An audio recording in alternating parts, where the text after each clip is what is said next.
Oldu mu? Bak bir ayağa bak. Bir büyüğü mü?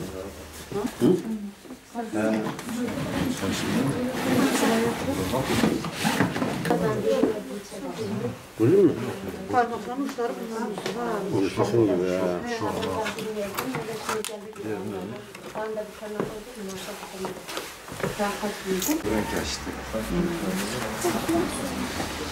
kızlar rengarenk giyer ha. Böyle güzel rengarenk giyer. Şeydir ha. Hadi bir tutalım. Baba bana biraz büyük geliyor. O büyüktür. O bunundur. 32 o ona olmuş. Olmadı giydirdim olmadı.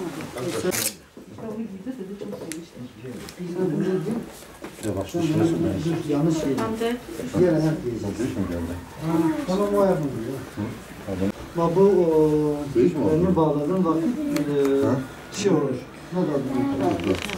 Umut Kervanı olarak Türkiye'nin birçok yerinde yardım çalışmalarımız devam ediyor. Kış olma hasabıyla bu kışında birçok yetim, fakir ve muhtaç ailelerin çocuklarını sevindirme programını düzenledik.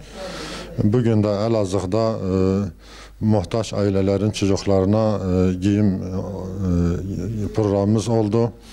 Rabbim böyle bir programı tekrardan bize nasip ettiği için Rabbimize hamd ediyoruz. Rabbimize şükürler olsun ki böyle bir programda bizi vesile kıldı.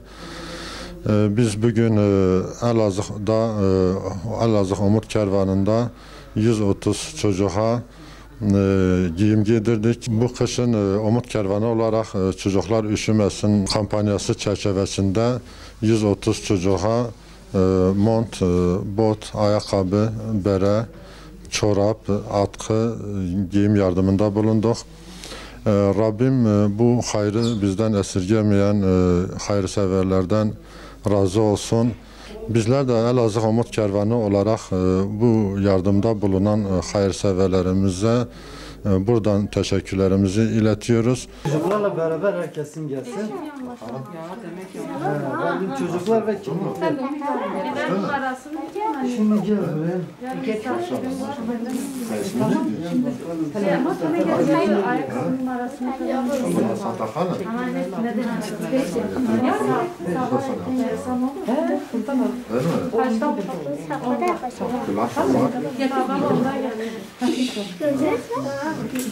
Gördün mü sen?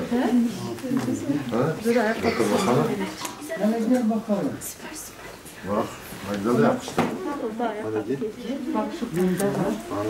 Sen de onu oldu mu? Ayağına sıkmıyor mu? Yok çık bir. Ne güzel oldu. Sen mi? Kenara çık. Onlar iyi. Evet. Gelsin.